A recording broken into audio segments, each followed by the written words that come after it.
know there's so many people out there who love to make art every day, but they just don't know how to get started. And it seems like this big, overwhelming thing that you need to have lots of talents for or lots of special supplies. So let's debunk that myth and let's dive into how you actually can start drawing and how you can start integrating art in your everyday life. My name is Irene and welcome to the Makings and Musings podcast. In this episode, I want to dive in how to start drawing, how to start your drawing practice. I'm an artist, an illustrator, and I teach workshops and courses for people who want to learn how to draw. I believe that every single person is creative and that everyone can learn how to draw. So let's dive into this and let's start from the beginning. What do you need when you want to start learning drawing? I want to give you 10 practical tips today that you can use to start your drawing practice. And this is really a podcast for the very beginners, like for people who really want to start drawing and want to know how to go about it. I do lots of episodes as well that are a bit more advanced about color theory, techniques, business, how to start your art business. But in this particular episode, I really want to dive into the basics, how to get started. The first thing you need to think about is what supplies do you need when you want to start drawing. And I always recommend to start really simple, to really go back to basics. Because if you walk into an art shop, there is so many different paints and pencils and markers and crayons, different sketchbooks, different surfaces. So where do you start if you think, I'd like to make some art? I recommend keeping it really simple. Maybe have a look in your own drawers first. What do you have already that you would like to start using? Do you have some supplies that maybe are gathering dust that you would like to take out and start using? The first thing to think about is your surface, your paper. You have a whole range from the really plasticky paper that you use for printers to really nice sort of artist grade paper. So have a bit of a look at something in between. Like, it's okay to start with affordable, but make sure that the paper feels nice, that it actually invites you to draw on. Something with a nice grain, a nice feel, and something that makes you excited to fill it with color. I think when you're first starting out, having a small sketchbook is actually the best, because it is quite easy to fill the pages. It's not so overwhelming and it's quite quick to finish an individual artwork. So I recommend starting small, and if you start enjoying it, then slowly start working larger. When it comes to pencils and pens, I also recommend to start really simple. Maybe start with ballpoint pen or a graphite pencil, a normal sketch pencil that's made out of graphite. Or just one color pencil. Just take one color that you like and start sketching with that. So keep it really simple, and then you can introduce more materials once you become a little bit more comfortable. I think sometimes people feel a bit overwhelmed by the choice of materials. So if you want to start drawing, just pick a nice sketchbook that invites you to make art in. Decide that you're going to make lots of messiness, that it's okay not to share anything with anyone. This is just your personal space to start practicing. And set an intention for yourself. I'm going to fill this sketchbook in the next 6 months. Really simple intention. You don't have to share it with anyone. This is just your personal space. And pick a simple material to get started. And I think that is the best way to do that. When I first started drawing, I used to have a tiny sketchbook and a ballpoint pen, and I filled the sketchbook with hundreds drawings of faces. So I picked a topic, drawing portraits, drawing faces, and every single day I made one little portrait.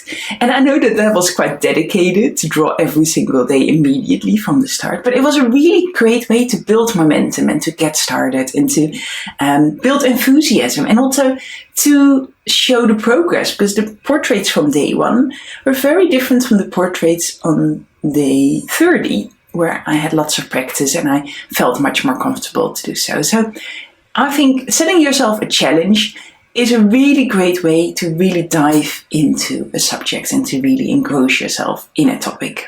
A lot of people say to me that they don't have enough time to draw. So how do you make time in our very busy day to dedicate to drawing? And again, I think simplicity is key. So same as with the overwhelming materials, I think finding the time is also much easier if you simplify it. So carry a small sketchbook with you with simple materials, and maybe you can draw on your commute on the train. Just use a little reference picture on your phone and draw that in a sketchbook. Really simple. You can also draw the people that you see around you on the train. Just take 5-10 minutes. It's okay if it's wonky. And just make a little secret sketch of the people that you see on the train. Another really great way of starting your drawing practice is to draw in the evening. So this is also a reason why simple materials are really good. Just keep them in a little box next to your couch, next to your sofa. And then in the evening, when you watch a little bit of television or you listen to the radio, just take your sketchbook out and draw for 5-10 minutes. Doesn't need to take lots of time. Just make a little sketch of something that you see on the television, of something in your room, of a little reference photo in your phone. And it's a great way of integrating your drawing practice into your daily life. You don't need to have a big art studio and an easel and all these fancy materials to start drawing. Just keep it really simple and think of a way how it fits in with your life. Perhaps you like to make a little sketch in the morning. You eat your breakfast, get your sketchbook, make a 5-minute sketch, and then that's it. You have done a bit of art for the day. So really try and simplify it. And I think that is the overall message of this entire podcast, is that when you want to start drawing, start really simple. Simple materials, a simple sketchbook, a simple routine, just really simplify it. And that's the easiest way of building momentum and finding your groove and normalizing drawing. Don't be ashamed of it. This is something you decided to do for yourself. And it's okay to find a bit of time every single day to implement that. What sort of topics are great to start with when you first start drawing? So again, I think simplicity is key. And pick something that inspires you, something that you like, that you already like. Perhaps you collect teddy bears. Well, then start drawing your teddy bears. Just start sketching them out. Perhaps there's something else that you enjoy, gardening or being outside. And maybe think, okay, I'm going to start with drawing 10 different flowers or plants. You can actually go into your garden and draw them there, or go out in nature and draw them from there. Or just look at photos on your phone. There's nothing wrong with using a reference photo. That's absolutely fine. And it's a really great tool to start practicing and to start learning. So think of a topic that you enjoy in your life already. Sports, plants, books that you enjoy, a collection that you have. Think of something that you already find fun to do, that you already have in your life. Or maybe something that you used to like as a child. Maybe you were really into mermaids. Well, maybe then think of that, like little ocean theme. Something that brings you back to your childhood and that brings you that joy that you felt when you were a kid. So pick something quite simple, just one topic that brings you joy, and then start to find some reference photos and find ways of having images that you can use to draw from. I think drawing from life, drawing from something that you actually see in front of you is absolutely, that's fantastic. That is such a great way of learning. But sometimes it can be a bit overwhelming for someone who's new to drawing, because you have to find that subject, you have to put it all together. It can be that extra step that makes it a little bit harder. So it's okay to find reference photos. And there's lots of places where you can find references online or from photos from your phone that you've taken yourself. Places that you can use to find your references are Pinterest. Of course, Pinterest is a great tool for finding references. Or if you want royalty-free pictures, because Pinterest, most of the pictures on there are copyright protected. They are made by a photographer and they're copyright protected. And so if you want to use photos that are free to use and that you can then share on Instagram or on Facebook, or start using more commercially in the future. I know we're not quite there yet, but this is something to keep in mind for later. There's really great websites where you can use stock photos for your references. And there's actually so many stock photos out there. So don't feel like, I'm going on this website, everyone's using the same photos. There's so many photos to choose from. So websites that you can find stock photos on are Unsplash, which I use a lot myself, Pixabay. There is special groups on Facebook where you can find royalty-free photos that people take and photographers take that they share for artists to use. So just go onto Facebook and look for artist reference photos, and there's lots of groups that pop up where you can find photos on all sorts of topics that you can use to practice your drawing from. So use a photo and just start really simple. When you start drawing, start with the large shapes first. And I know that this is something that I say over and over again in all of my classes and all of my courses. Start with the large shapes and then slowly go into more and more detail. And this is a beginner's mistake. I don't really like the word mistake, but something that a lot of people do who are new to drawing is that they focus on the details too quickly. And it makes it really hard to keep an eye on your proportions and the general shape of what it is that you were drawing. And then you end up with a really wonky sketch. So focus on the large shapes first and then slowly go into more and more details. And that's also a way that you warm up. So it's the same as when you want to run a marathon, right? You don't just wake up in the morning and you start running. You do your stretches and you warm up and you start slowly, and then you build up momentum, and then slowly you progress to that point where you can run a really long distance or a really fast sprint. Drawing is the same. You need warming up, you need easing in, and you need to have a little bit of practice before you run your marathon. So I think that's a really great analogy. So whenever you're drawing, focus on the large shapes first. Start with those big shapes and then slowly go into more and more detail. Slowly start specializing and slowly start to find those finer details. And a really great way of seeing those large shapes is squinting your eyes. And I know it doesn't look very pretty, but no one can see you. When you look at that reference photo or at that reference in reality, squint your eyes and look for your eyelashes, or take your glasses off if you wear glasses. And it will fade away all those details and you'll end up with the rough shape, the rough outline, which is the only thing that you can see at that stage. So it's a really great way of simplifying the shape in front of you and then using that to compare it to your drawing. So it's a really great little trick to do. Also remember, you need lots of practice to get good at anything. I know sometimes people think that artists are born with a skill that they woke up in the morning and they were able to draw amazingly. And let me tell you, this is 99.9% of the time is not true. There is a few rare cases out there where people are just born with this talent and they can immediately do it. Like as young children, they can immediately play Mozart.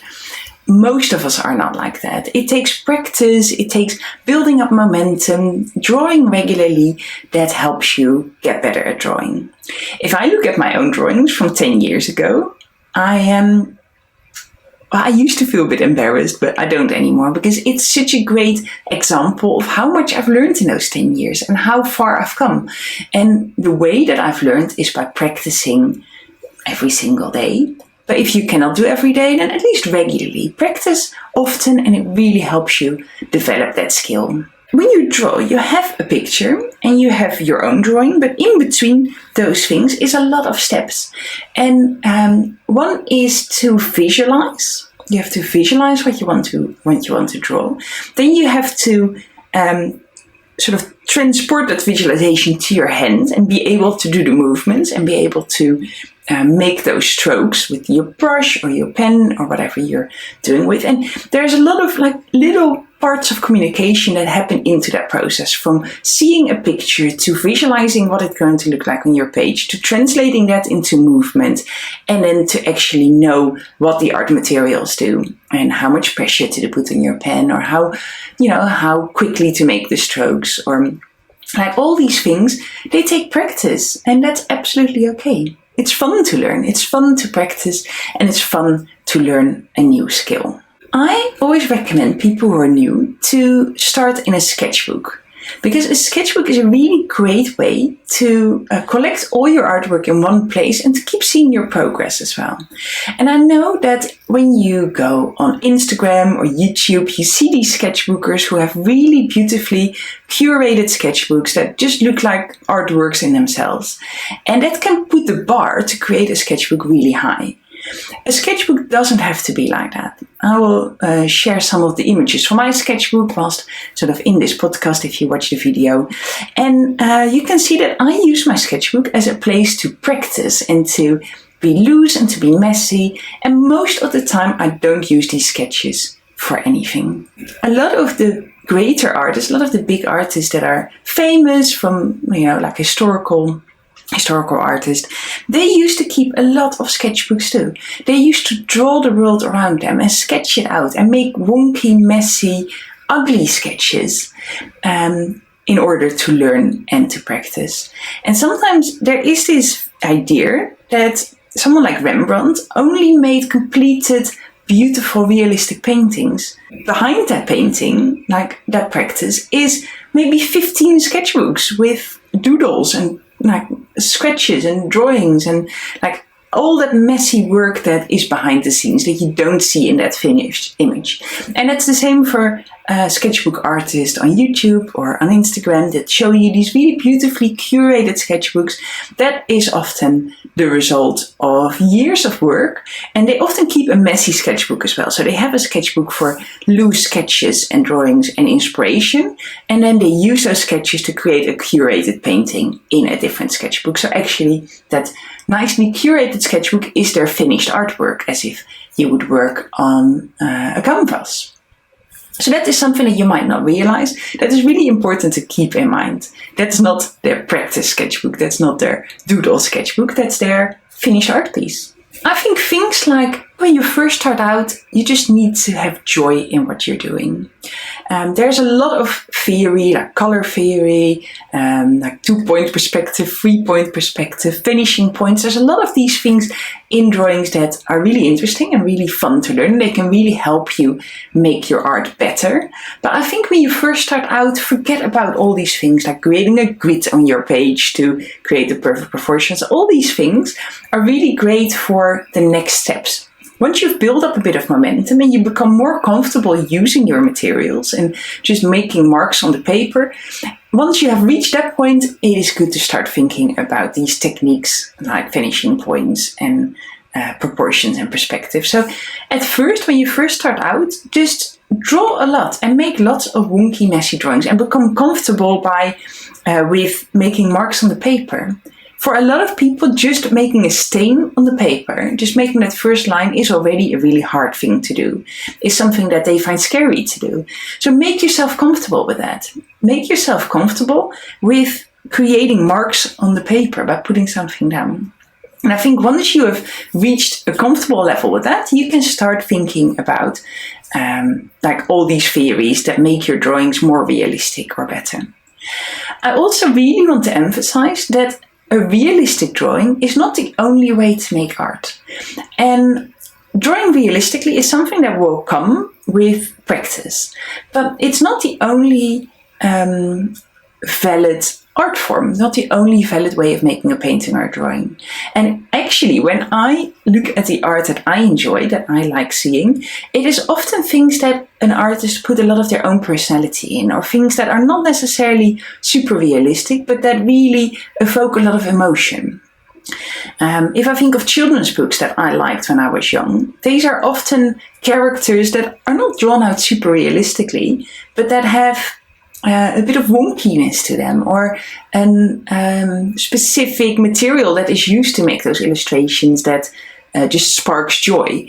So the things that you think you need to be able to do, the skills that you think you need to have to make art, like being able to draw really realistic, those skills are not necessary to make art.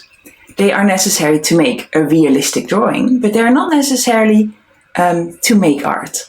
You can make art without any drawing skills, and that is sometimes something that people forget. So I really want to emphasize that. First find joy, start practicing, and then the rest will follow from that. Something that I really like doing is take my sketchbook with me and draw outside. So I sit in the sun somewhere, like ideally when it's a sunny day. It's in England here, so it often rains. But if it's a sunny day, I take my sketchbook with me and I draw from life. And that's such a great way of capturing the world around you in a sketchbook in a much more slower, mindful way than using a photograph. And often my drawing is not super realistic, but it's a way for me to capture that moment. And when I flip through my sketchbook and I look at all those moments and all those times that I drew from life, it's almost like a journal, like a way for me to bring back those memories, because I remember sitting there, how I felt, what was going through my mind when I was drawing, in a much more complete way than if I just stopped, take a quick photo and then walk on. So it's a really nice way of slowing down, being mindful, being in the moment, and really observing what you see around you.